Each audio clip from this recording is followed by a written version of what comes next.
राधे राधे दोस्तों, जय श्री हरि। तो यह रही कार्तिक मास के पंचम दिन की विस्तृत, संपूर्ण और भावपूर्ण कथा। यह कथा भगवान वामन अवतार तथा राजा बलि से जुड़ी है, जो धर्म, दान और भक्त की महान गाथा है। सभी मासों में कार्तिक मास भगवान विष्णु को सबसे अधिक प्रिय है। शास्त्रों में कहा गया है कि इस मास में जो मनुष्य भगवान श्री हरि की पूजा, व्रत और दीपदान और कथा श्रवण करता है, उसे असीम पुण्य प्राप्त होता है।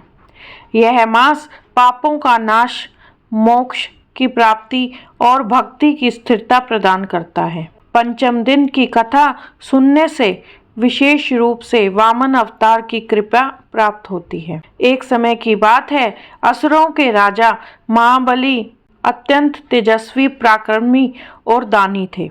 उन्होंने अपने गुरु शुक्राचार्य के मार्गदर्शन में अनेक यज्ञ किए, दान दिया और तीनों लोकों पर अधिकार कर लिया। देवता पराजित होकर स्वर्ग से निष्कासित हो गए। इंद्र आदि देवता अत्यंत दुखी होकर भगवान विष्णु के पास पहुँचे और बोले, हे जगत पालक, हे हरि, असुर राज बलि ने तीनों लोकों पर अधिकार कर लिया। अब हमारा स्थान कहाँ है? भगवान विष्णु ने मुस्कुराकर कहा, हे देवगण, तुम चिंता मत करो।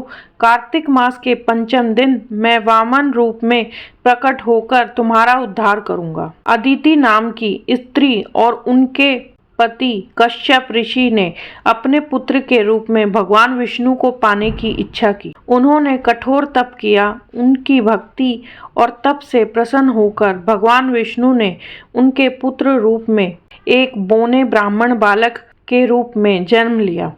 जन्म लेते ही उनके शरीर से दिव्य तेज प्रकट हुआ। देवताओं ने उनका पूजन किया और कहा, हे वामन देव, आपकी कृपा से पुनः स्वर्गलोक हमें प्राप्त हो। राजा बलि ने उस समय विश्वजीत यज्ञ का आयोजन किया था। वह वामन दानी राजा था, जो किसी याचक को कभी खाली हाथ नहीं लौटाता था। उसके यज्ञ में समस्त ऋषि, ब्राह्मण और देवता उपस्थित थे।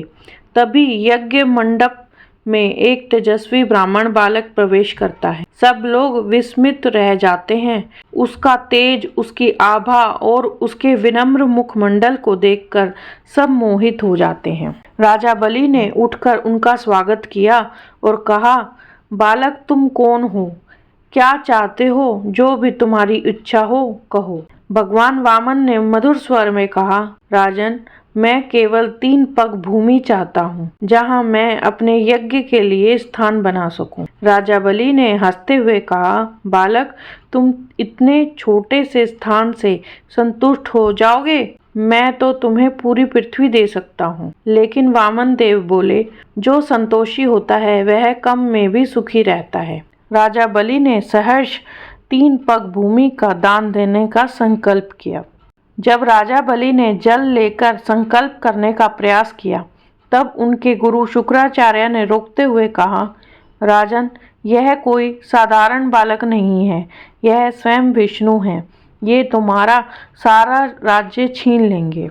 राजा बलि ने नम्रता से कहा, गुरुदेव, मैं जानता हूँ कि यह कोई दिव्य शक्ति है, परंतु मैंने वचन दिया है। यदि मैं अपने वचन से पीछे हट गया तो मेरा दान धर्म नष्ट हो जाएगा।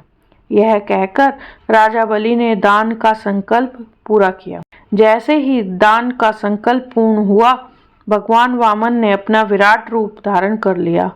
पहले पग में पूरी पृथ्वी नाप ली, दूसरे पग में संपूर्ण आकाश को मापा और तीसरे पग के लिए कोई स्थान शेष न रहा। राजा बलि ने नम्रता पूर्वक कहा, हे प्रभु, तीसरा पग मेरे सिर पर रख दीजिए। भगवान विष्णु अत्यंत प्रसन्न हुए और बोले, राजन, तुमने अपने वचन का पालन किया। तुम महान दानी और धर्मात्मा हो। मैं तुम्हें पाताल लोक का अधिपति बनाता हूँ और तुम्हारे यश की कीर्ति तीनों लोकों में अमर रहेगी। भगवान वामन बोले, जो व्यक्ति कार्तिक मास के पंचम दिन मेरे इस वामन रूप की पूजा करेगा, मेरी कथा का श्रवण करेगा, वह भी राजा बलि के समान पुण्य प्राप्त करेगा। इस दिन विष्णु पूजन, तुलसी दीपदान, दान पुण्य और व्रत करना अत्यंत शुभ होता है। यह दिन वचन, सत्य और धर्म की विजय का प्रतीक है। जो भक्त इस कथा को श्रद्धा से सुनता या सुनाता है, उसे इस जीवन में सुख, संतोष, यश और संपन्नता प्राप्त होती है। मृत्यु के बाद वह वैकुंठ धाम को प्राप्त करता है। उसके समस्त पाप नष्ट हो जाते हैं और उसे मोक्ष की प्राप्ति होती है। आपको मेरी ये वीडियो कैसी लगी कमेंट करके ज़रूर बताएं। साथ ही मेरी वीडियो को लाइक कीजिए, मेरे चैनल को सब्सक्राइब कर लीजिए। धन्यवाद। राधे राधे। जय श्री हरि।